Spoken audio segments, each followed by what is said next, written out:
Are we ready? We're ready. Good evening to all the panelists and to everybody who has come. Thank you for coming. Our intent this evening is just to discuss some of the very complex and sort of arcane legislation around zoning that has become news. We'll discuss some of the matters in the zoning, in the legislation, the proposals. Carol Liebau, who is the president of the Yankee Institute, will be making some big picture remarks. I'll be talking about the legislation. Rick Tomasetti, who is the chair of the Planning and Zoning Commission in Wilton, will be discussing some of the misconceptions about how zoning is being handled in some of our small towns. And also some of the implications of the legislation you'll hear about. And Scott Hobbs, who is the chair of the New Canaan Housing Authority, will share some observations on all of this from the point of view of a housing authority. So with that, I'm going to turn it over to Carol for some big picture remarks. And good evening, Carol. Good evening, Gail, and good evening, everyone. It's a pleasure to be with you. I'm Carol Platt-Liebau, the president of Yankee Institute, and it's a pleasure to be with everyone to just offer a few preliminary remarks about the Desegregate Connecticut plan, Senator Anwar's bill, sort of in general about some of these proposals that would really fundamentally reconfigure the way we think about zoning here in Connecticut. And to set the table for these zoning issues and the various plans for addressing them, it's, I think, very important to understand the premises under which these plans are operating. And one thing that these proposals have are really four underlying premises. First, that Connecticut is unusually racially segregated. Second, that housing affordability is the cause of this unusual segregation. Third, that making housing more affordable in our state will foster racial integration. And fourth, that some of the proposals that have been put forward, for example, by Desegregate Connecticut or Senator Anwar, will make housing in our state more affordable. And, you know, before we look at the details of these plans, as Representative Lavielle and some of the experts will do, it's worth noting that in many ways, these plans aren't really desegregation plans as much as they are really affordable housing plans. And it's important for everyone to understand that no one of good heart and good conscience would ever want segregation in our state. It's ugly, it's wrong, and it's against the law. But when you look again at these plans, they're affordable housing plans. For my part, I find it strange and a little bit unfortunate that their proponents seem in many cases to confuse the issue of being low income with being a person of color. So that's one issue that really needs to be teased apart as we look at a lot of this. But setting that part aside, it's worth examining the premises of the plans that I just mentioned, starting with the issue of whether Connecticut is unusually racially segregated. And to look at that issue, it's worth noting that groups have been examining this issue, including the councils of government. And so far, it looks as though Connecticut is actually not unusually segregated when you look at comparable areas. And when you compare Connecticut to other states, it's important to realize that you're actually not comparing apples to apples. You're actually comparing apples to an entire orchard because Connecticut is such a small state. What that means is that if you redrew Connecticut to make it bigger, for example, to include Western Massachusetts and Vermont to make Connecticut more similar in size to other states, Connecticut would actually look a lot less segregated. States like Vermont, and states that in fact are very white states, much less diverse than Connecticut, like Vermont and Wyoming, look a lot less segregated when you take a look at them, simply because they just have more simply all white rural areas. What can look like segregation at first glance is simply often an urban-rural divide. This is because we often define segregation by looking at whether there are local patterns of racial clustering. But when you examine these patterns, it can often be a question of scale. If you zoom in on a map very closely, you will not see patterns of racial clustering. For example, think of zooming in on Koreatown in New York. Then if you zoom out really, really far, again, you don't see patterns of racial clustering. This is because areas tend to become racially or ethnically homogeneous once you zoom way far out. The moral of the story is that when you change the bounds of what and how you measure, you change the results of what you get. So the relevant question isn't really, is Connecticut the most segregated state? Instead, the relevant question is Connecticut more segregated than areas of similar urban-rural split? For example, comparing the Hartford area to the Baltimore area. Of course, for example, Vermont, as we mentioned, looks less segregated. Vermont is all white because it is just about all rural. So as I was saying, a lot depends on your boundaries and what you include in the analysis. Another example would be, right now, Litchfield County looks very desegregated, but Waterbury is right over its border in New Haven County. If you redrew the boundaries of Litchfield County just very, very slightly to the southeast, just to include Waterbury right beneath the borders of Litchfield County, suddenly Litchfield County would look as though it had a terrible segregation problem. So when you hear about terrible segregation in Connecticut, it's worth looking at the kind of boundaries and whether you're really comparing apples to apples. Segregation, when it happens, is terrible. It's always wrong. And there are laws against it, as there should be, and those laws should be enforced. But it is always worth looking carefully at whether you are making the right comparisons and whether you are comparing the correct urban-rural splits rather than simply sort of, as I said, comparing an apple to an apple orchard.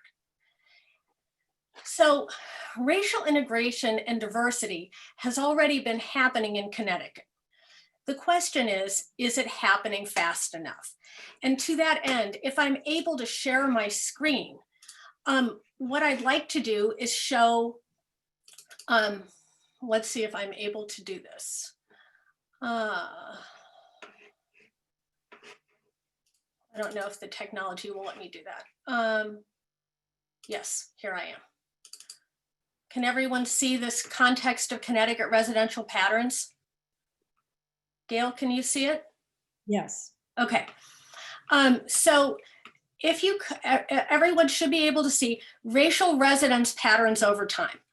And as you'll see, this is in 1970. And as I go, you will see these areas and you see how there begins to be greater and greater diversity over time. And so you see our state has diversified in many ways in terms of race. All right, now we're going to see if I can unshare this screen. The question is whether this is happening fast enough. That's an opinion. That's something that policymakers can have legitimate disagreements about. And that's something that I'm sure we'll be discussing. But we have yet to see any evidence that the means that some of these proposals have suggested, that is, states seizing local control from municipalities to install affordable housing, is narrowly tailored to these stated ends, that is, faster racial integration. And I'm sorry to say that the state's record in achieving a lot of its objectives doesn't inspire confidence in its competence to sort of get this job done in the way that a lot of these proposals say that they want to do it. So then the question is, will these proposals actually succeed in doing what it seems to me they're actually trying to do, which is making housing more affordable? And the fact is, in our state, economic segregation is actually a bigger issue in many ways, you could argue, than racial segregation. But sometimes it's easier to wrap this sort of transformative legislation in a racial package because it's a very difficult thing to oppose a proposal like this when doing so means that you're running the risk of being called a racist. You know, in many ways, you could make the argument that this is an affordable housing bill masquerading as a racial equity bill. And affordable housing is an issue in Connecticut, although it's worth noting that we had the slowest growing housing market in the country until COVID came along. But before I wind up, I'd like to point out a few things that the big government proponents of these plans never seem to want to talk about. And first of all, if we are going to talk about these policies in racial terms, here's something that we all ought to be considering. It's a well-established fact that Black families have had the opportunity to gather less intergenerational wealth than white families. So obviously, a lot of people build equities through their homes. If we genuinely want to improve the financial standing of Black families, then the best thing we can do is make sure that those families have the opportunity to have homes through which they can build equity. A public housing complex isn't going to do this, nor will a deed restricted home, for example, under this 830G, because those homes aren't going to appreciate, not going to build equity. So it's not clear to me why we're always talking about multifamily units or deed restricted houses rather than helping people own their own, perhaps less expensive, perhaps more affordable houses in places where safe septic and wells can be sustained. That would be my first thought. My second thought is we also need to talk about the incredibly high property taxes that we pay in the state of Connecticut. Our state has some of the highest property taxes in the country. A recent report that Yankee Institute published found that Connecticut homeowners now pay 20% more than New Yorkers and almost 50% more than people in Massachusetts do. In the cities especially, property taxes are so high that even if you are able to buy an affordable house, you can't build equity in it.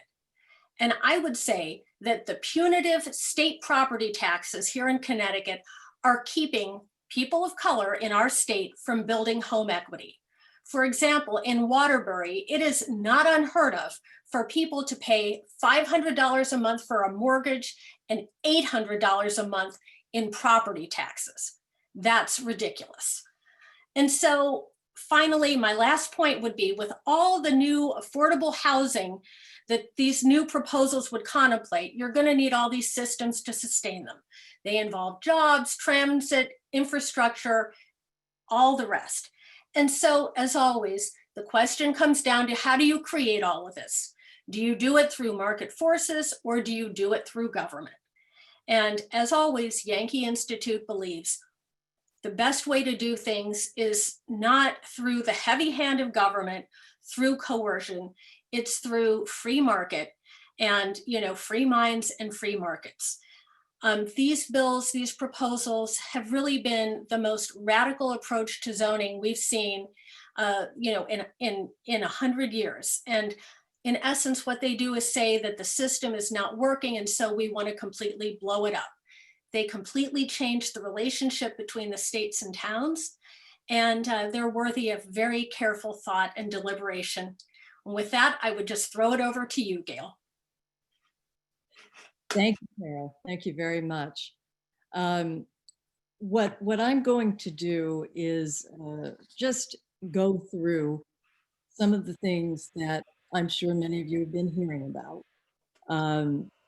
to tell you where they come from and what their status is.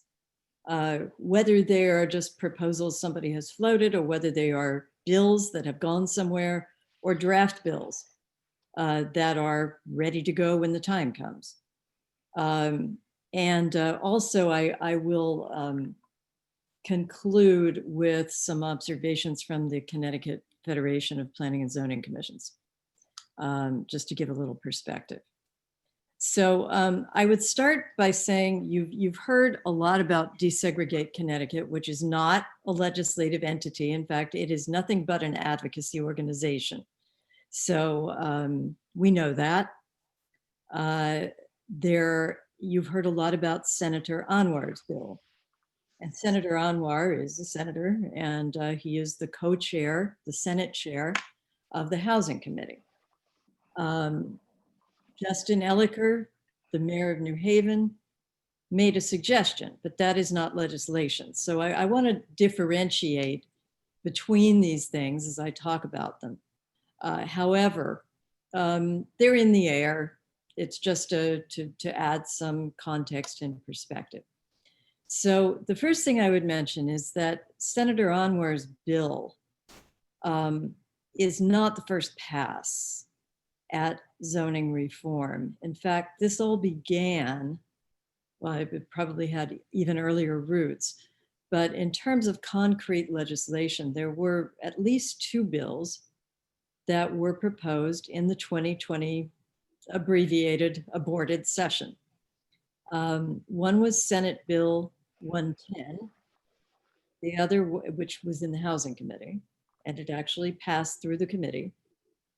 And the other was House Bill 5132, which was in the Planning and Development Committee, where it also passed.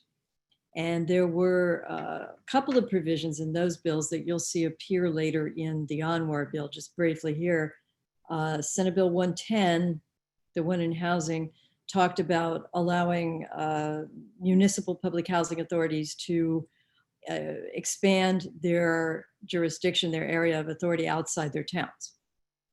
And the bill in planning and development, House Bill 5132, eliminated town character as a consideration for approving or disapproving proposals for housing. So those were already in the works, and they had a great deal of support that we would expect would be still there for a bill that contained them and other similar matters. Desegregate Connecticut began to organize weekly or monthly, I can't remember, seminars on Zoom, dealing with these subjects, and very much as Carol described. They made some proposals that probably no one would disagree with, like training for zoning commissioners, or there's of course a lot of support everywhere for by as of right accessory apartments in single family zones. These were just discussions, however, but they have been somewhat, you could characterize them as the inspiration for some of the bills that had been proposed. There were other more controversial proposals that they brought up, but again, they are an advocacy organization. Shortly thereafter, in July, in fact, on July 16th, the mayor of New Haven, Justin Elicker, wrote an op-ed in the Connecticut Mirror in which he suggested that any municipality that had not reached the 10% threshold for affordable housing that is required in the 830G statute would have to pay a tax that he called outright a segregation tax. So that was, again, something that was floated. It is not in, so far as I know, any of the legislation that has been proposed. Another thing that I would mention is the legislative agenda released by the Senate Democrats on June 19th. it was part of their much, much, much broader, what they call Juneteenth agenda. But there is a section on housing, and they make a number of remarks. They're summary. They are not concrete proposals at that time, but they suggest that, for example, policy ideas such as eliminating single-family zoning to allow for multifamily units and lower rents are one such idea. Then there is a section on regulating multifamily homes, use of a property and imposing certain similar restrictions on residents and construction can effectively zone out certain people contributing to discrimination. So again, this just corresponds to what Carol was saying, that the aim here is, we hope, is to increase affordable housing, because I think everyone wants to do that, but there is another context that is provided. So moving along, we get to Senator Anwar's bill, which is a draft. It is not in the General Assembly's IT system, because you cannot introduce a draft bill into the system unless you're in regular session and you're in certain windows where that can be done. So the bill is available on his website because it's a draft. And as a draft, it's not called Senate Bill something or House Bill something. It's called LCO, which stands for Legislative Commissioner's Office, who are the people who draft these things. So there was a prior number, which was LCO number 3508, and then a later number, which just indicates it was a later draft, which is 3562. So in that bill, there are a number of things you have heard about, and I'll just mention them briefly, because I'm sure that most of you, if you're here, you've heard some of this or read it in one discussion or another. And the bill was an attempt to address these things in the September special session. A decision was made not to do anything controversial at that time. So I cannot imagine that it won't be back in some form in the regular session in 2021, which starts in January. So a number of the things that you've heard about are in here. The bill in line 240 strikes character, just like Senate Bill 110, strikes character as a reason that can be used by planning and zoning commissions to deny approval of a proposal. In a couple of places in the bill, lines 276 and 541, there is mention that this would be a statewide regulation, that in every municipality,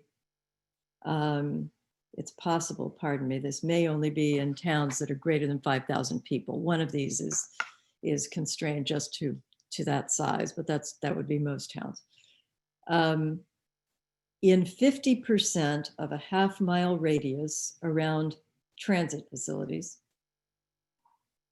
and 50% of a quarter-mile radius around areas of concentrated development, which can be commercial corridors, village districts, downtowns, things like that. In those areas, towns would have to allow for multifamily, or as they sometimes refer to, middle housing, but basically things that are not single family. You will sometimes hear of that as being elimination of single family zoning. What it is actually is elimination of single family zoning in large swaths of towns. Because if you look at some of the maps of the towns around where we are, you'll see that this does represent quite a bit of the town. There is also a provision that would require 10% of the total land in any town also to be reserved for, let's say, no longer reserved strictly for single family housing. There are some other things. Local fire codes would not be a consideration for disapproval for turning down an affordable housing proposal. Another, which you have heard about, is, and this is in line 882 and following, that public housing authorities, and this is what came up in, let's see, actually that was a Senate Bill 110. It was 5132 that eliminated character. This provision would allow the public housing authorities of municipalities which currently have jurisdiction over the municipality where they are located, to expand their authority by 15 miles outside its current limits, including outside the borders of the municipality. So in other words, a city or large town with a public housing authority could, in some circumstances, force development in another town. The language around this is murky as to who has to approve and who doesn't have to approve something like this, but it's there. And others will comment on that later.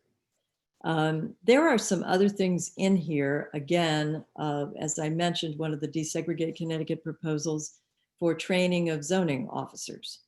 There's another one which would require a state working group under the chairmanship or the auspices of the Governor's Budget Office, OPM, that would be required to develop model zoning guidelines for all towns, as well as to establish review standards for zoning proposals. And just as somebody who has been in the legislature for 10 years and who sees an awful lot of laws passed every year, just an enormous number of laws. On this sort of thing, I have to ask, do we actually need a law? Training apparently is available for free from UConn, according to Desegregate Connecticut. I would think everyone would want it. But these are some more things that add to this. Are there things you like in this bill? Sure. But do we actually need a law for them to happen? So those are just some things to mention. That's where you'll find the things you're hearing about. And what really we can say has the legitimacy of a probability that it's going to happen and receive debate and discussion and possible passage, at least consideration in the legislature. The last thing I want to do, and then I will conclude, is to read to you just a couple of short paragraphs from the quarterly newsletter this fall of the Connecticut Federation of Planning and Zoning Agencies.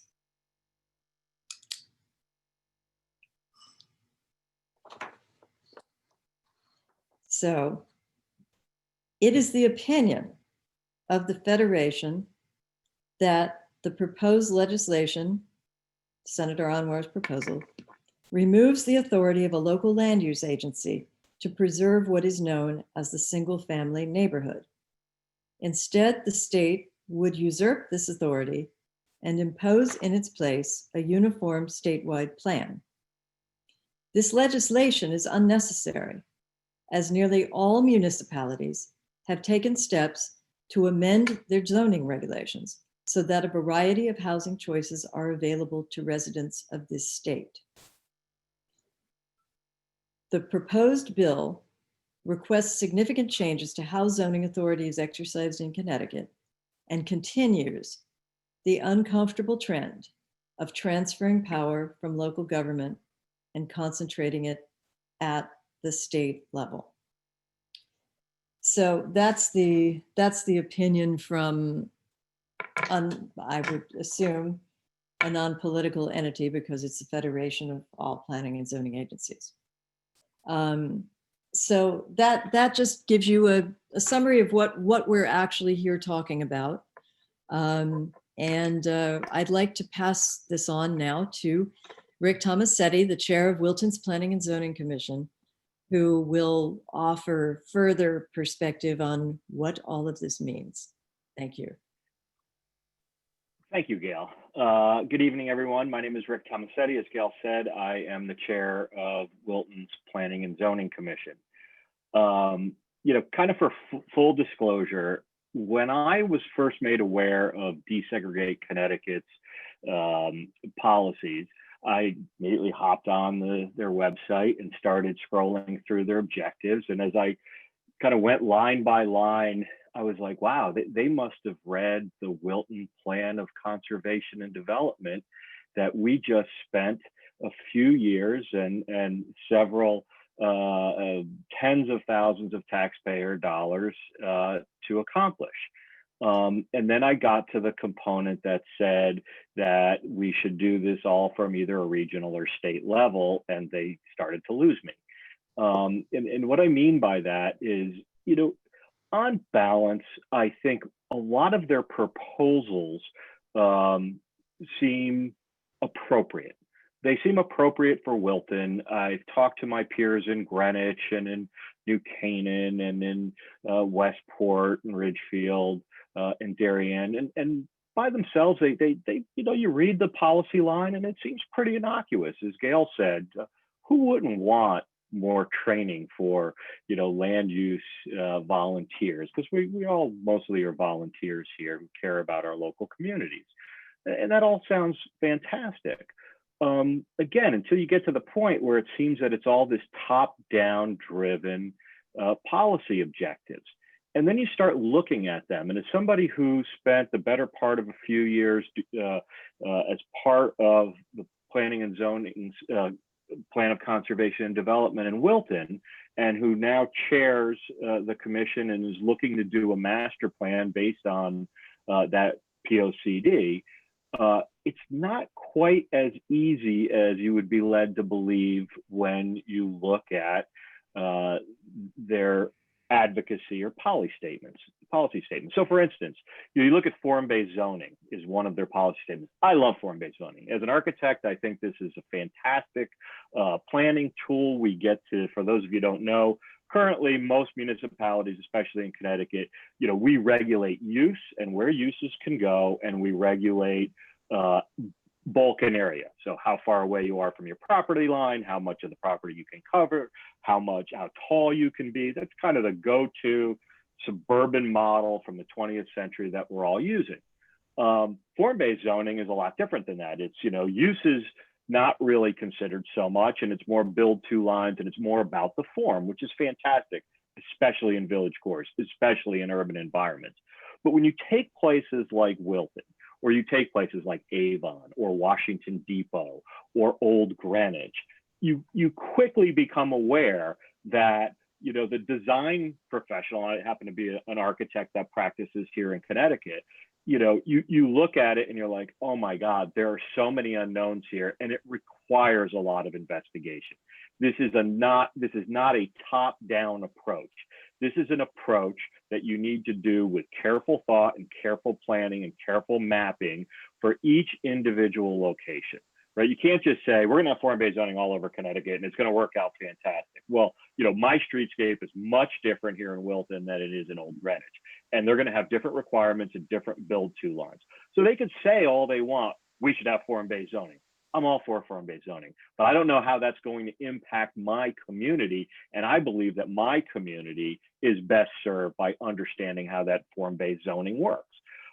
It's just not appropriate from a top down, especially since it really benefits more of the urban communities, which a vast majority of the Connecticut communities are really suburban or rural. And I don't even know how this impacts some of the communities in the northwest corner that are really not even suburban. They're very rural with a small village core. How do they go about a top-down approach to form-based zoning? And I definitely don't know how that works in the residential zones. Another one of their laudable goals is accessory dwelling units.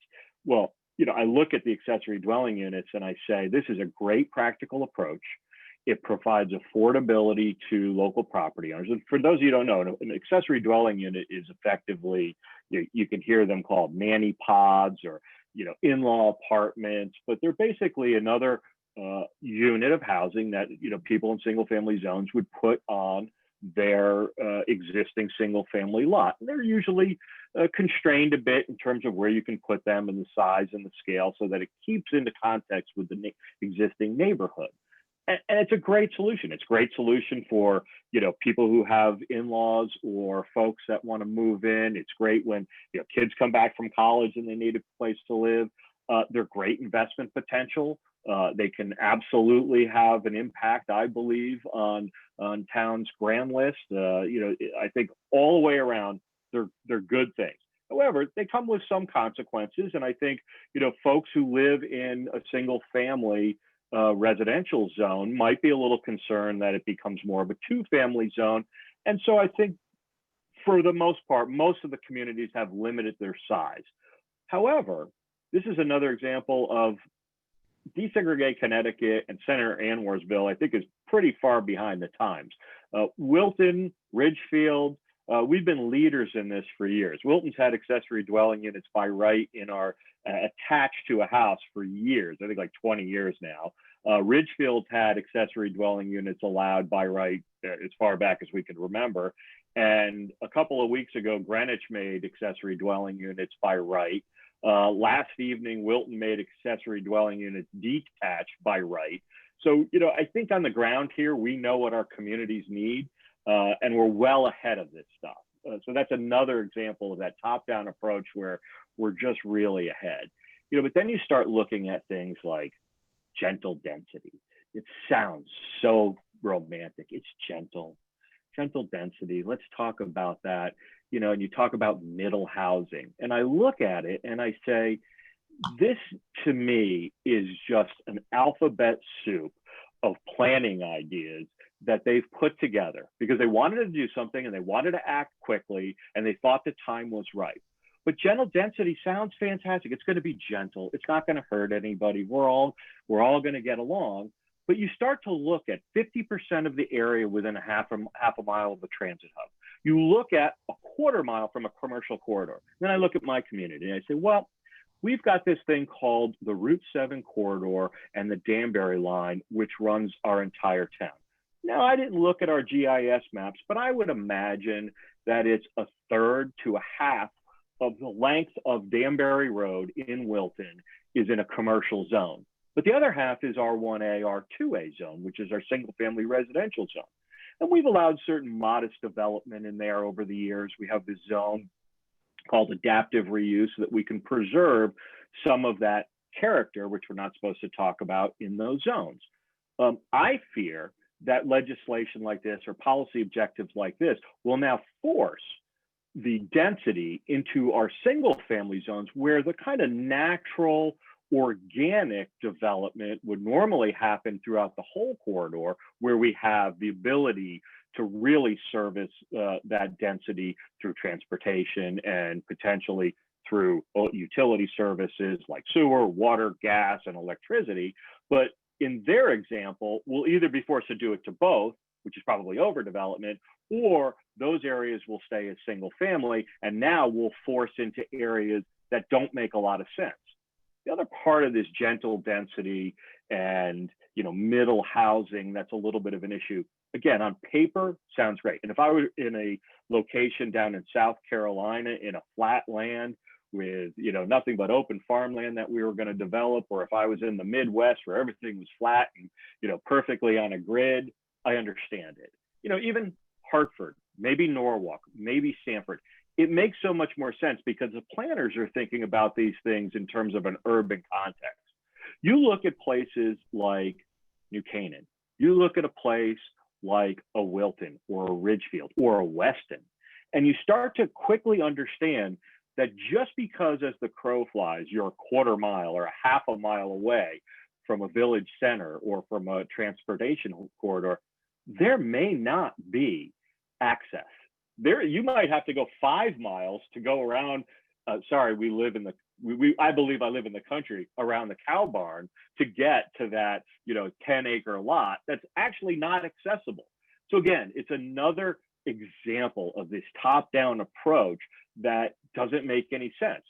Great, we want gentle density. We did a whole plan of conservation and development, and we're trying to determine what our master plan will be here in Wilton. And I know Darien's done the same thing, and I know Westport's doing it, and Greenwich, we're all doing it. And we're trying to figure out, we've got existing property owners who've made investments in their property, who have relied on what's going to happen. And so, by the way, have their investors and banks. And we're trying to figure out, okay, well, how does this gentle density happen? We've got Class A office space along our Route 7 corridor. Well, that's a job creator. And if you look in Fairfield County, Wilton's Class A office space is very premium. I mean, we have ASML, which it happens to be the biggest tech employer in the state of Connecticut. I think we'd like to retain them, but policies like this force residential development potentially over commercial development. Today, maybe our office space is not as valuable or not as desirable because of the economics going on today. But do we really want to cannibalize our Class A office space in favor of multifamily when we look just to the south of us and look at Norwalk and say, Norwalk has just built 3,000 or plan on building upwards of 3,000 multifamily units. I look at it and I say, well, I don't know much about Norwalk. I scratch my head and look at Norwalk and Stamford and say, well, where are all these people coming from? But I believe that they've done their due diligence and understand that the demographic is there and people will go to those locations. But once again, Desegregate Connecticut, the Anwar bill, the Woodbridge application, they're all looking at these things and looking at it from a perspective of, we're going to have a one-size-fits-all approach. Well, if we're going to talk about regionalism, then let's talk about putting everything in the urban cores, because it's almost, they want to have it both ways. They want to say that we should spread it all out and that the density should go into the suburban communities, and that's what's going to then become more environmentally sustainable. Well, if it's truly about environmental sustainability, I would think that it would be more appropriate to tell Norwalk, and I don't mean to pick on Norwalk, my family, plenty of family members live there. I think it's a great community, but maybe those communities should have an even greater density. Maybe they should have 6 stories or 8 stories. Maybe they should be the communities that we talk about having the transit infrastructure. So it just, again, it doesn't seem to be the appropriate organic approach. Another one of the attitudes they have is, we need to have 10% new housing types. Okay, 10%. I'd love to know what the metric was that arrived at 10%. Is it appropriate? I could believe 10%, but I don't know if 10% is the number, because I don't believe they do either. But I think it's arbitrary. Should it be 10%? Should it be 8? Should it be 12? Is it static? Will it stay stable at 10%? Or like every other government program that I see, it starts at 10, but maybe it's got to go to 12. And maybe 15 years from now, it'll be like 15, kind of like our income tax. I don't know. I just don't believe it. And I don't understand that the market supports it. 10% of new housing types in Weston might not be absorbed into their marketplace. It might be absorbed in New Canaan or Wilton or Darien. Sure, look at the Corbin development in Darien. Sure, that's going to sell right out, and that's fantastic. Then talk to them about how they're going to put all those kids in the schools and how the transportation infrastructure is going to work. And how are they going to pay for all that? Well, we won't worry about that at the moment. That'll become their problem, or we'll have to tax them and we'll figure it out later. Again, top down, it doesn't make a lot of sense. But the other thing that I worry about is now you're going to force 10% of these new housing types. Suppose the 10% isn't achievable. Suppose it's only 5% or 8%. Do we leave 2% fallow? Does 2% just sit there and do nothing because we haven't achieved our 10%? And then is there a penalty? How does that work? Do we really? We're already worried about the penalties for the 830G, where developers can come in and just kind of do whatever they want unless it's not safe. Is this the same thing? Does the state tax us? So there's so many unknowns here. I don't even know where to begin with that. And I'll let Scott Hobbs talk about the 830G, but just to interject with that for a moment, you look at 830G, and I mean, I'm not a huge fan of it because I think it's a price fixing regime. I think it's, rent control in a lot of ways, but on its surface, it's certainly not a fair way of approaching affordability. I mean, really what happens here is you take a small segment of the population and you put them in an affordable unit and you make the other folks in that development pay for their affordability. That's certainly not equitable to anybody. And I don't have the individual's name from the article I read, but just so that I'm not out here plagiarizing, I did get this from someone else. But the way their theory went was, if we all believe it's moral and just that every person in our society should be fed, and we don't want anybody to go hungry, then it seems appropriate that we all pay a small bit of our income to the federal level or the state level so that everybody can have food stamps or whatever it is to subsidize the people so they don't go hungry. And, and that's a moral decision we've made. And I think, I don't know anybody who doesn't support that. I mean, maybe on the margins, people say it's too much or too little, or they should get a job, whatever. But, it's a moral responsibility as a society we think we have.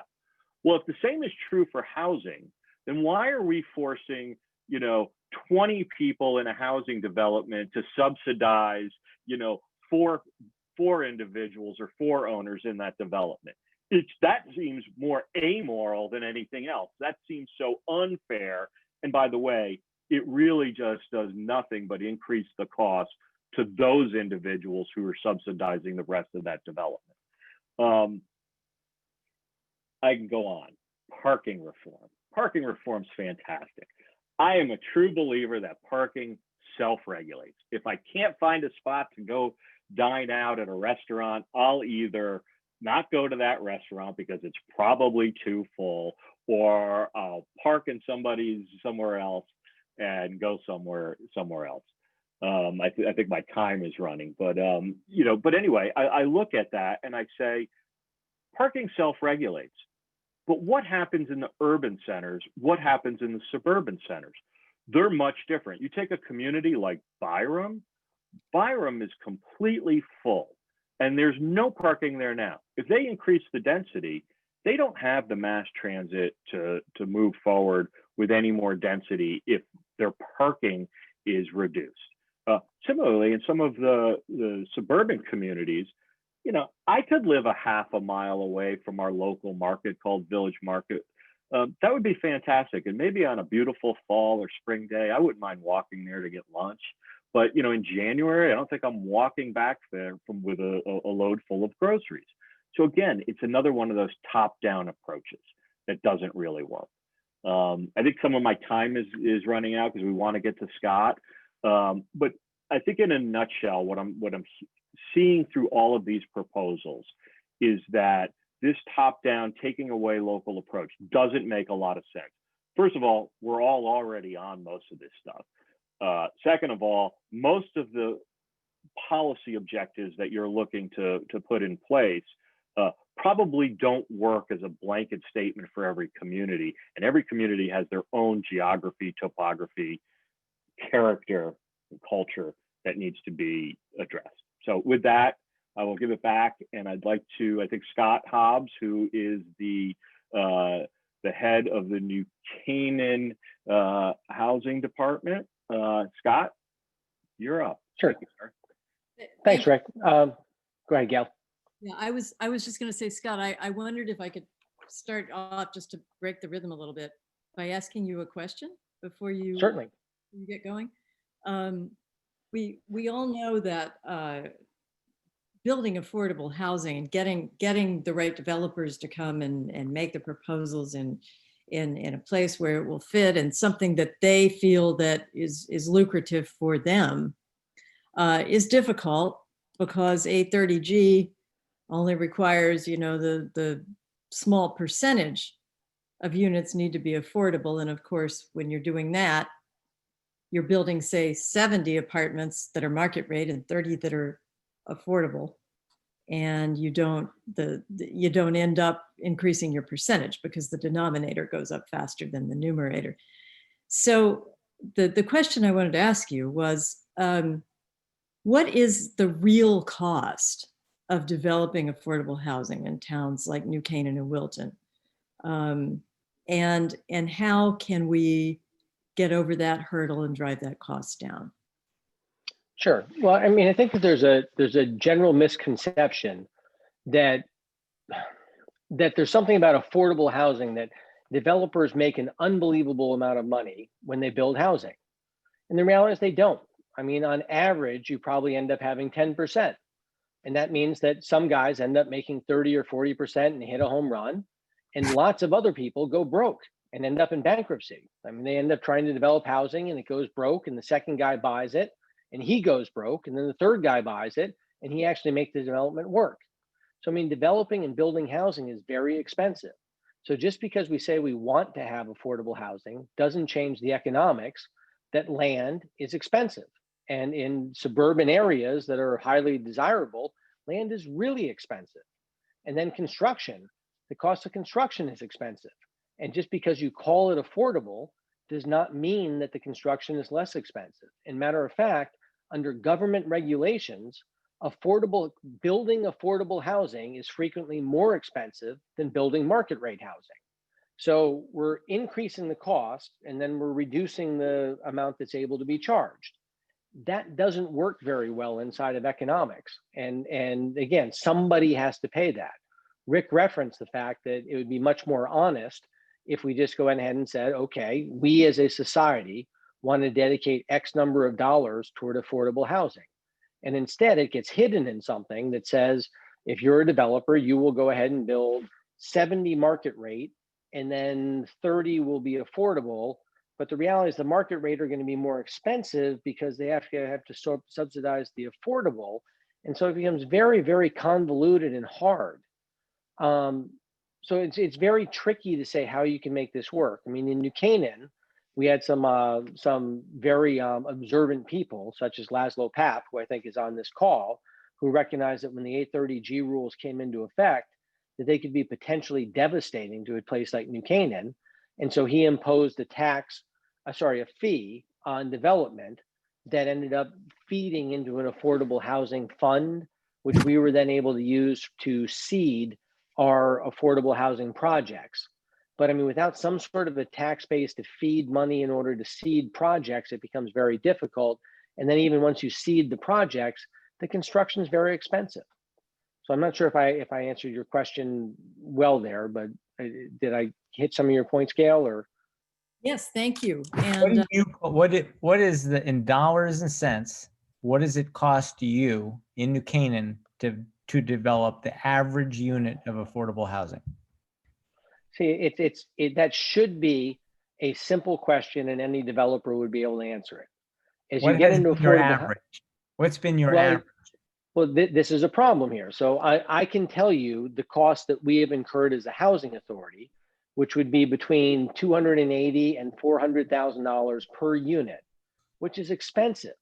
But that grossly understates what the real costs are, because we have, the land has essentially been free for us because people long ago planned and went ahead and essentially donated the land.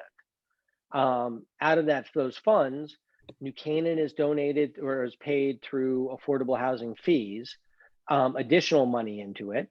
The state has provided tax credits. We've sometimes been able to get favorable loans in other cases. But meanwhile, we have huge regulatory costs that greatly increase our costs of being able to produce. So producing affordable housing is far more expensive than producing market rate housing. And that's a big problem. For example, currently we're producing on Canaan Parish in New Canaan. We've taken 60 units of Section 8 housing, and we're entirely redeveloping that for 60 to brand new 60 units of Section 8 still, and then 40 units of new affordable housing. This is all done under Davis-Bacon. So we have a $40 million project, of which $6 million is excess cost imposed because we're taking an FHA. Well, actually it's imposed because we're under Section 8. But because we're under Section 8, we have to pay far more in costs just in order to produce it. And then on top of that, we have other regulatory hurdles that our legal bills are unbelievable to comply with the rules that makes sure that nobody cheats the system, which is common inside of big government issues. I mean, I use the analogy that I don't know if anyone ever watched The Sopranos, but if you watch The Sopranos, they actually had part of the season of Tony Soprano got together with somebody and they did a development, and essentially they ripped off the housing authorities.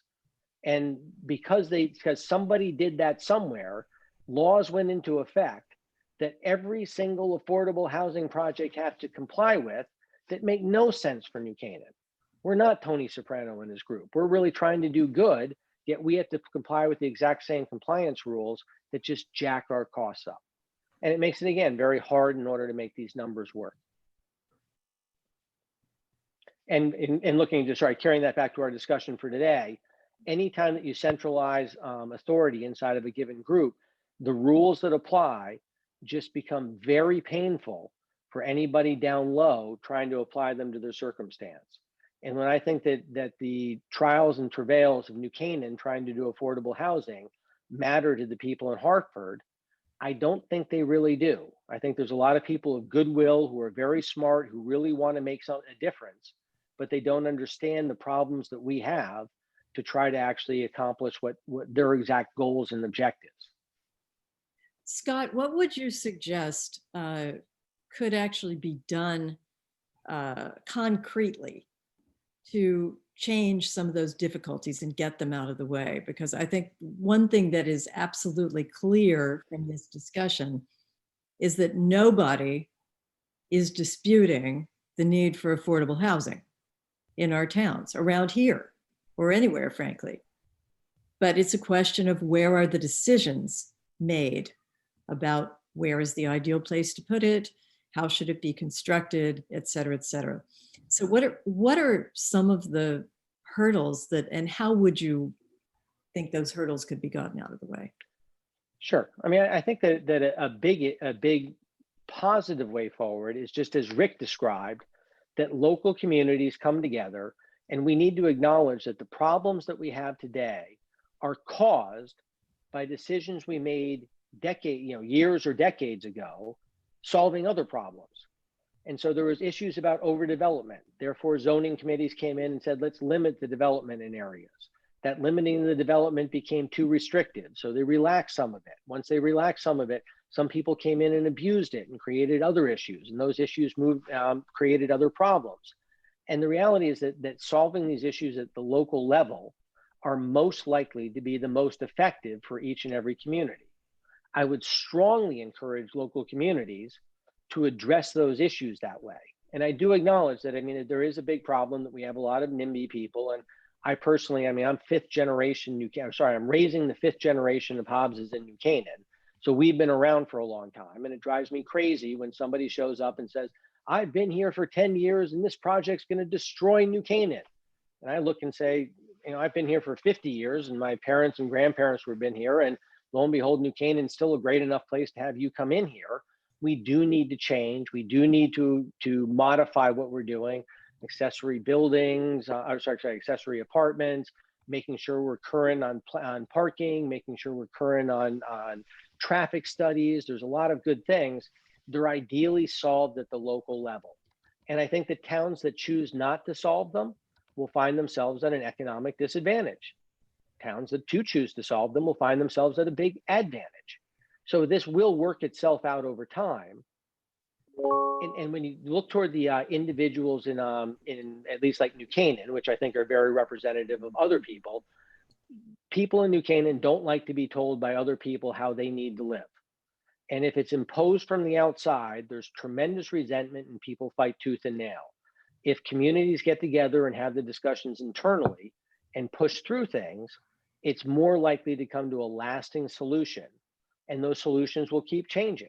They will forever continue change. I'm sure Rick will say that again, Wilton has changed over time and will continue to change over time.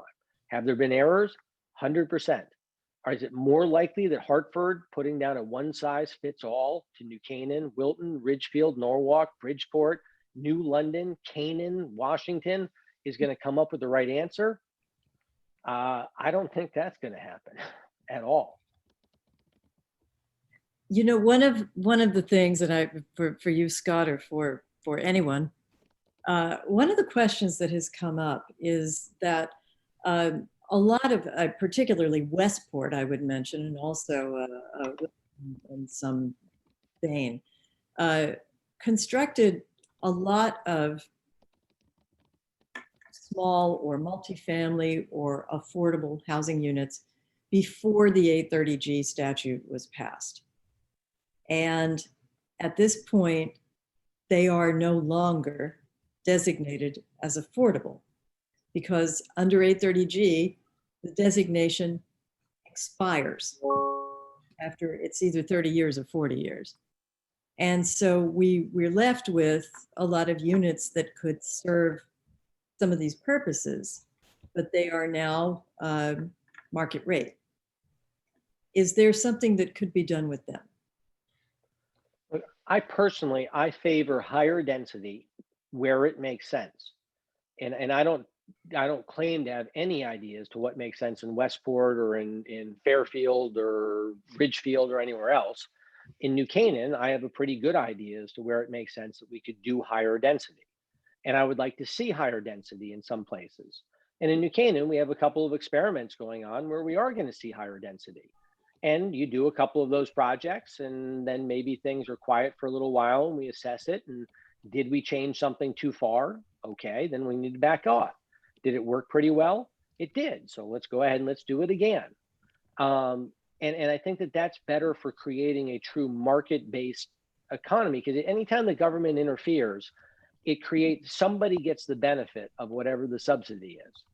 And, you know, in New Canaan, I mean, we spent 10 years and a lot of effort and a lot of money to create 110, to convert 40 units into 110 units at Millport. So that's 110 people, 110 families that benefit. Whereas meanwhile, on our single bedroom apartments, we have a waiting list that's very short. On our multi-bedroom units, where basically, again, people are trying to get into the school system, you know, we end up having a multi-year waiting list that's really kind of unrealistic.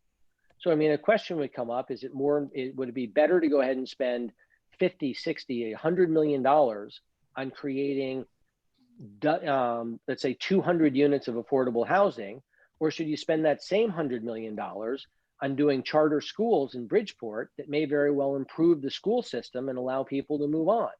So this is a question of choices, and it's the choice really to benefit very few people through housing, which is incredibly expensive, or could that money be reallocated in a different way that would actually result in much better outcomes for everyone involved? That's my thought. Thank you. Did anyone else want to weigh in on that? Rick, did you have any? No, I mean, I'm glad Scott brought that up because, you know, a couple things. One, with some of the things that Scott's saying, my belief is that the local control is important, but not just because we want to have local control, but the beauty, especially in a, you know, kind of a New England setting here, is that we're all experimenting, right? So Scott's experimented in New Canaan, we're experimenting here, and we're gonna learn lessons on a smaller scale. We don't have to make huge mistakes, right? So if New Canaan did what they did, Scott just learned a valuable lesson that we don't have to repeat potentially the mistake he may have made. And I think that's really important. I mean, you know, look, we're all competitive here in Southern Fairfield County. So we're all looking like, what is New Canaan doing? What did Darien do? You know, but we also look and say, wow, that Corbin district in Darien's pretty smoking nice. How do we do something like that? Well, then we kind of get under the hood and say, yeah, maybe we can't support a Corbin district. Maybe that doesn't make sense here. But what are the good things that we've done? But circling back to what Scott said about, you know, charter schools in Bridgeport, I mean, to me, you know, just politically here, I look at like, is this a power grab? How does this work? Are we really trying to help people? Well, like, let's not create a whole bunch of problems in communities that seem to work, right? Not that we don't have any problems. We have plenty of problems here in Wilton and New Canaan. There's all kinds of issues in every community. But you know, there's huge issues in some of our urban communities, and not just in Connecticut or Fairfield County. I mean, these are national issues that need to be addressed. You know, I mean, it's kind of criminal to me that we can't educate our youth in a meaningful way across, you know, every spectrum and every demographic. I mean, I think it's just criminal. And I look at it and say, well, there's got to be a better solution. And I don't think the solution is necessarily packing more kids into the suburbs. Like, that would be great, but is that the only solution? And is that the best result? And is it equitable to just put that burden on the suburban communities? Because now we need more resources. You know, all of a sudden you say we're going to have a lot more folks in New Canaan. What happens to the New Canaan school system? It's been a top 5 high school for many years now. What are the resources that New Canaan needs to maintain that level of success?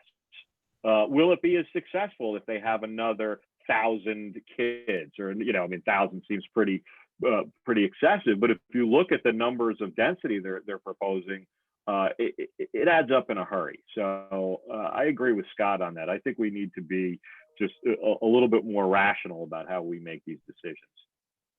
Well, I think that brings up one of the fundamental issues, which is that given the goals that we've heard about in this legislation, which talks about creating less segregation, you would assume that the subtext of that is improve the standard of living for people who don't currently have a very good standard of living right now. And if some of these happen, if some of these things that you've described happen, that would not necessarily be the case. Is the legislation fulfilling, is it meeting the goals that the proponents have stated they have? So that's, I think it's a question. I mean, I think if you sit there and just taking even something as simple sounding as accessory units, what are the odds that the people in Hartford will define an accessory unit the same way that everyone else in the rest of the state will? I mean, I don't think New Canaan and Wilton will agree upon what we think is right. And there's reasons for that. I mean, they're different communities, different, access to public transportation, different access to the highways, different access to the schools, different access to everything. And inevitably also, unfortunately, if Hartford decides on what it is, they're going to have another set of regulations that go along with it that say this is what you have to do to inspect it. And this must be included. And there's a lot of must-be's that end up greatly increasing the costs that don't necessarily benefit, each and every community. And I doubt that an accessory community in New Canaan would be the same as an accessory dwelling in Canaan. I mean, I just can't imagine that those would be the same needs in both of those communities. And yet, that if Hartford decides it, likely it's going to be there's one definition for this and one set of rules and regulations for the entire state, from Greenwich, Bridgeport, New Canaan, New London, Canaan, Groton, everywhere else. And I just can't imagine that that's going to be beneficial to all the communities. No, and Scott, you also look at the accessory dwelling units, they don't even count towards our affordability, right? So we're built, we're trying to say, okay, we can have some density into our single family zones, and this would be a great thing. I mean, it's great for, existing owners to say, I want my folks to live there, my son, or however that works, or I just want to make an investment in rent.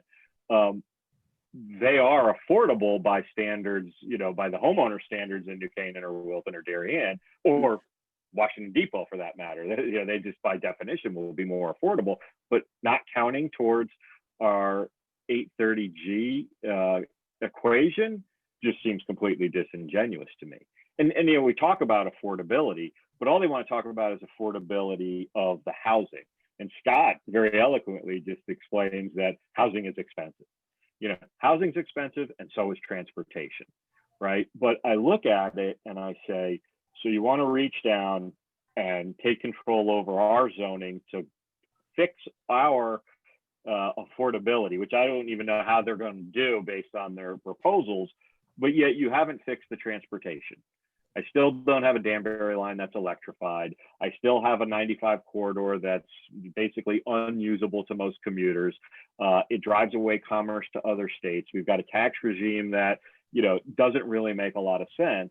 And all those things weigh into the affordability of the region. Now, sure, a lot of the New England states are in the same position, but for a long time, Connecticut was kind of the shining star there, where we were not overly regulated. We did not have these higher tax regimes that we have now. Some of it we've grown into because we have more people, which requires more service. But I think we really need to focus on the commerce that's left our communities, and focus on those issues to make it affordable, and not just for people who want to move up. Scott will tell you, as I will tell you, as Darien and Westport and all the other communities will tell you, the housing market is liquid, right? There's this notion, I think, in Hartford that if you live in New Canaan, Scott Hobbs is going to build you a big mansion, and Scott will do a beautiful job, and it'll be very nice, and some big wealthy individual will come and occupy that house, and that's great, and Scott's done a beautiful job of doing that, and I don't think there's anything wrong with that. In fact, I think he's done a fantastic job of it. But there's also a large portion of the folks who move into New Canaan, who move there from Norwalk or Stamford, who move there because when they moved into those other communities, that's what they could afford. And they moved and they worked hard and they saved their money and they moved to New Canaan. And then they moved there because they thought it was the right decision to make for their families. It has good schools, it's a quiet, safe neighborhood, and they thought that would benefit them, like people who come to Wilton, like people who go everywhere. I might want to live on the water in Southport. And I know that doesn't sound politically correct, but I can't afford to live on the water in Southport. I'm from Wilton, like Scott's from New Canaan. I've lived here for 53 years. It's a fantastic town to live in. I think we should have some more affordability. In fact, my mother lives in Wilton Commons, which is effectively a subsidized unit. And I feel blessed that we have that here in town, because I don't know if my mother would be able to afford to stay local. She might have to go a little bit farther away, and I'm glad she's only 5 minutes down the road. So it's not that we're not trying to do these things. We are, and we're making headway, but they're done at the local level. I can't just stress that enough. I want to ask Gail, our expert in the ways of Hartford, whether this kind of a proposal is the kind of thing that expects a response, a compromise. Is that the way things work in Hartford? What we do is we put out a proposal out there that allow 18-story buildings within a quarter mile of the New Canaan or Wilton train stations. And then we expect New Canaan and Wilton to come back with a compromise. Is that the way things work in Hartford? No, sometimes they do, if something is not controversial.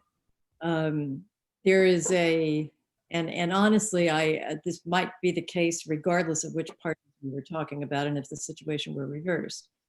But we have one party that has a very clear majority and a substantial majority. In that one little spot, 2017 to 2018, that was not the case. We were basically at parity. But right now, that is not the case. So the majority party actually doesn't need the minority party to agree to anything. Now, if there are enough legislators within the majority party who don't agree with it, then that is a different story. And then they would probably seek ideas from the minority. And the one thing I would just pipe up and say is, every single one of us has influence, and whatever party it is, because whoever represents you has to listen to you. And the thing that's very interesting is, we're used to thinking in many times about federal officials and how much input it takes to influence a federal official. But just 6 letters, just 6. I mean, Gail, am I correct in this? I mean, it's interesting, but I mean, when our elected officials hear from their constituents, it makes a difference. And so it's important to let your elected officials know that you do not favor a regime that would allow local control to be completely replaced by a regime in Hartford. Well, I would agree with you, Carol. If the public doesn't speak, there's a certain lack of legitimacy. But there are degrees, and if it's something that is really being pushed, by the majority party, then you need a lot more people from the public trying to influence. For example, for someone in the majority party to get a pass on a vote for something like this, you need quite a lot of pressure from the public. With, you know, again, I don't think, John, to answer your question, that a compromise is expected. This, you know, the two bills that I talked about in January, you know, they sailed through regardless committee. And who knows what would have happened on the floor. And then, of course, you have tensions between the House and the Senate within both parties, which are really can sometimes be worse than the tensions between the two parties in one chamber. But and there will be leadership changes in the new legislature, and it'll be interesting to see the way all those play out. But I think, I mean, I don't want to go ahead, Gail. I didn't mean to continue, Carol, please. But I think the one thing that can always help change a result is a sustained, loud outcry from people who are very clear that this sort of thing is not what they are interested in. Well, and I would cite as an example, you know, this proposal about 50% of whatever is in half a mile of a transit station, whether it's train, bus, or whatever, would be allocated, would no longer be single family zoning. That's actually what happened with that proposal back in 2015, because Governor Malloy introduced a bill with something called the Transit Corridor Development Authority.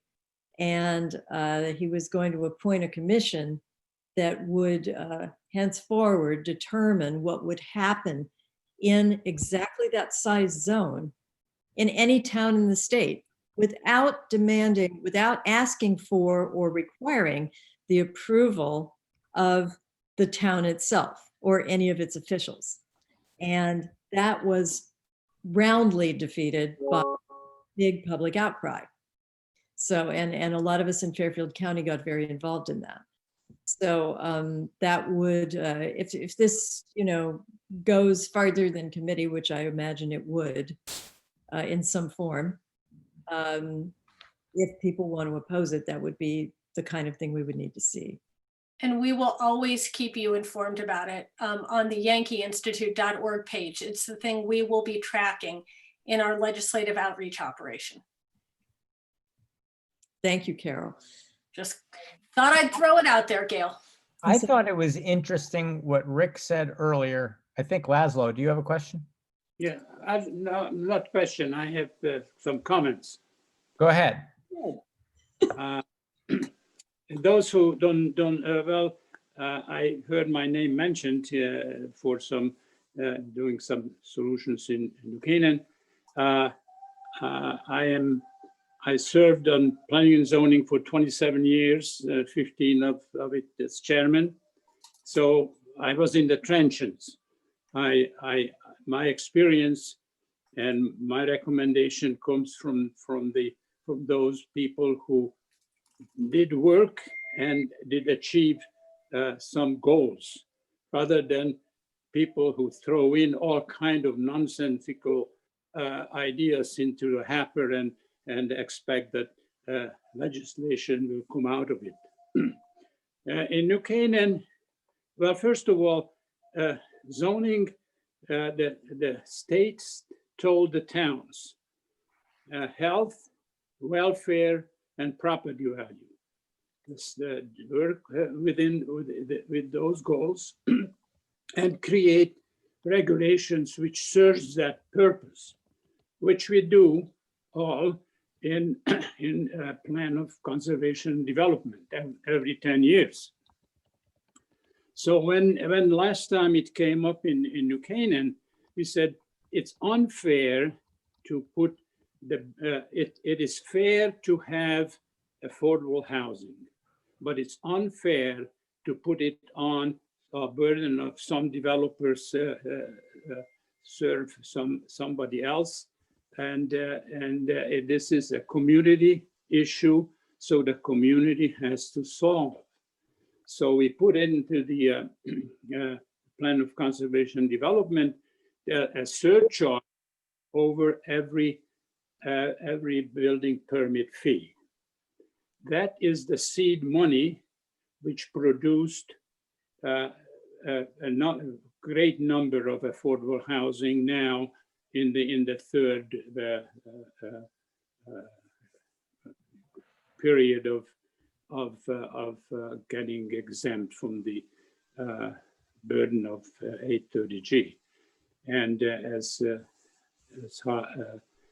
Scott told you, the new 60 unit entity is going to start now. It's all approved or funded, and it is a community solving a community problem, not some goodwill legislators or people from somewhere else trying to solve that problem. Thank you, Laszlo. I just wanted to let everyone know that it's 8:22. I think we have until 8:30. So do we have any other questions? John, have you seen another question go by?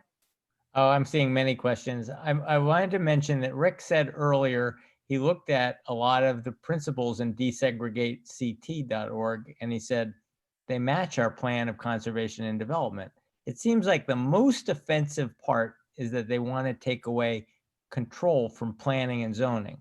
It sounds to me like Rick and Scott and Laszlo, they like some of the principles, they just don't like the control being taken away from the local P&Z. Is that an accurate read of what you're telling me? I would say a quick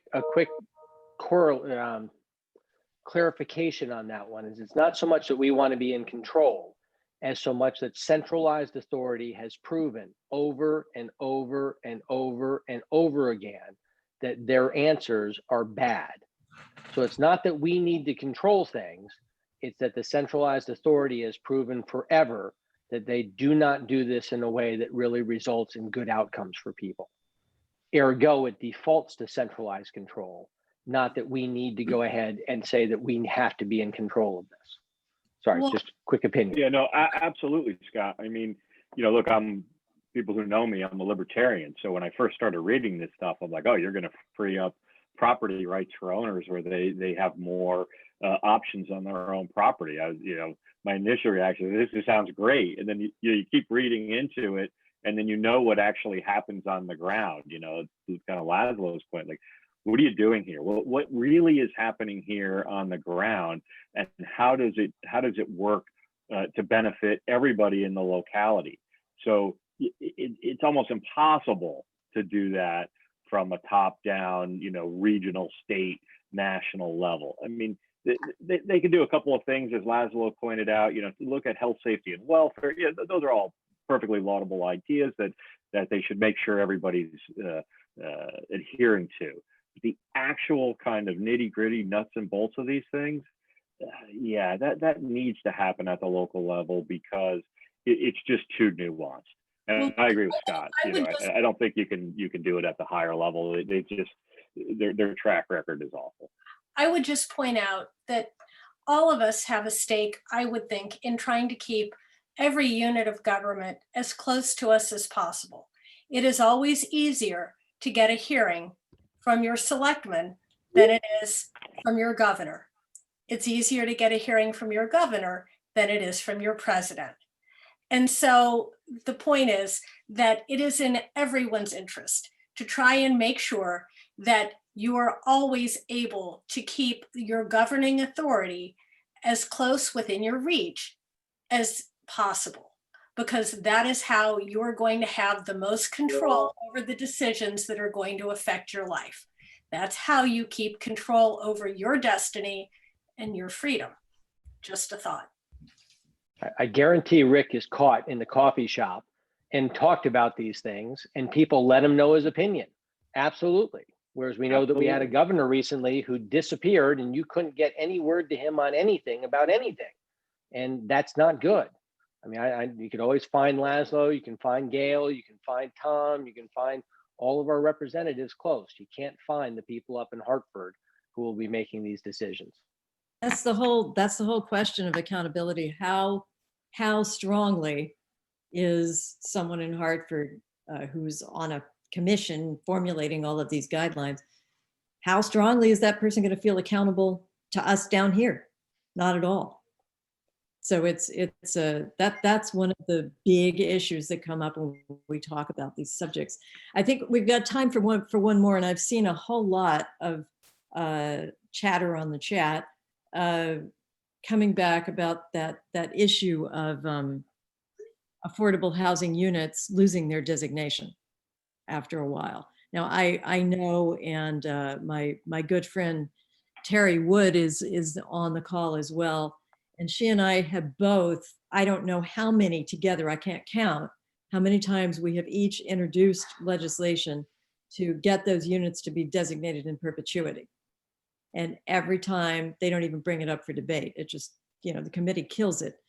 But is there something we could do in anyone's view about actually getting these units to count? Is there some minor renovation one could do to them to make them be constituted? Gail, I'd actually go a little bit further to a point that Rick brought up, that as I understand it, the 830G rules apply to deed restricted housing. So New Canaan has to have 10% of its housing stock as deed restricted, affordable. So what that if we actually had 80% of our housing was actually affordable under those standards, we still would not qualify under 830G. Only those that are designated under deed restrictions count toward 830G. So there's already an issue that nobody knows how much really affordable housing stock there is. It's only deed restricted because that's easy for somebody to count in a bureaucracy. So, should things be deeded in perpetuity? I do think that's a little bit dicey, because over a 30-year period, maybe those units are no longer needed. So how do you get them out of the affordable housing program and put them back under a market? But if you can't have actual market-based housing that meets affordable be called affordable, then again, this is all a thing of terminology that a bureaucrat can track, can go ahead and quantify, and can put into reports someplace. But deeding it in perpetuity becomes a little dangerous. Our affordable housing units under Housing Authority of New Canaan are in perpetuity, but that's a real special occasion. And if I was a developer, again, it just makes it harder to go ahead and do the development and create affordable housing units if you're going to do perpetuity versus 30 years. So sorry, I'm not sure if I got to that question or if anyone else has other. It's interesting. It comes up a great deal in Westport, for example, where the whole town is built out. There's very little room anymore. But Westport made very early efforts to build affordable housing. And a lot of it is still there and could be serving that purpose. But of course, it no longer counts. So they're much farther away from the threshold than they should be. Well, you can't, I will say realistically, a town like New Canaan, to get to 10%, we need to get to something like 700 units. And after we're done with our next major huge project, we'll have 200 and some odd units. So we will never, ever, ever, ever, ever get to 200 to 10%, nor will Westport. They do at least allow, and I don't endorse this, but at least they allow the fact that if you're renovating and rejuvenating and creating new units, that gets you toward the moratoriums. But again, it does not get to that issue that you bring up that, again, the 10% is totally unrealistic for the vast majority of communities, such as Westport and New Canaan, that are built out. You just can't get there. Yeah, and that's all exacerbated by the numerator denominator problem. So, correct. It's been there's got to be a different way to do this. There's a couple of more questions I've seen. Maybe John, you've got more, but I think we're going to have to wrap up because it's 8:30 and Otherwise, I know people could be tempted to go on all night. So I want to thank everyone for coming. It's a very interesting subject, and we will have to resolve the issue of creating more affordable housing. But I believe that the issue of having how we do that dictated by Hartford is truly extremely troubling. So thank you to all the panelists, everyone who helped, who organized this, and for inviting us all. Thank you so much. We have about 17 people watching on Facebook Live right now, and we've got the 60 or so still with us in Zoom. Many of you who have written to me saying you had to leave early. I'm going to make a link available on Facebook and on YouTube tonight. The best thing, people say, what can I do next? That what you can do is share this link with other people and make sure that other people get informed about this potential legislation, and they watch this and they pass the word around. The best thing we can do is to educate people in Fairfield County that this is a proposal on the docket. And educate, and also educate as your vote comes up, who are the people you voting for? Where do they stand on this? And if they don't specifically address it, odds are they're in favor of it. Absolutely. Just a thought. Absolutely, Scott. Yep. Usually the case. Okay, thank you, everybody. Thank you. I think Thank it's, Thank you, everyone. Thank you. Who's shutting it off? I will.